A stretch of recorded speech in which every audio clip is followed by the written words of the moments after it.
I think that today's TikTok hearing ultimately shows that Congress really hasn't changed its thinking on big tech that much. While there were some positive moments, especially surrounding the building momentum for national privacy legislation, overall, we saw policymakers perpetuating the same myths about targeted advertising and the value of our data and the risk that these apps pose to children. It's common to hear members of Congress talk about big tech selling our data to the highest bidder. We heard it in today's TikTok hearing and in past hearings. But just because you search for a product or service online and then receive an ad for it doesn't mean that a company like TikTok sold your personal data to advertisers.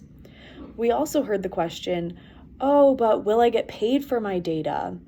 The thing is that data isn't really valuable to us as individuals, only in the aggregate. So, because we aren't financially compensated for the online services that we use every day, we can use them for free. And if that were to change, we'd really receive next to nothing and then have to go and pay for those digital services. Many policymakers also took aim at targeted advertising towards teens and children.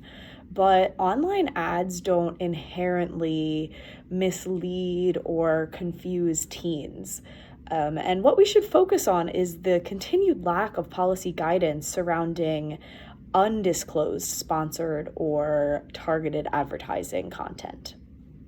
Overall, today's hearing was filled with gotcha type questions, but I hope that members of Congress don't lose sight of the real issues here: privacy and online safety for all Americans.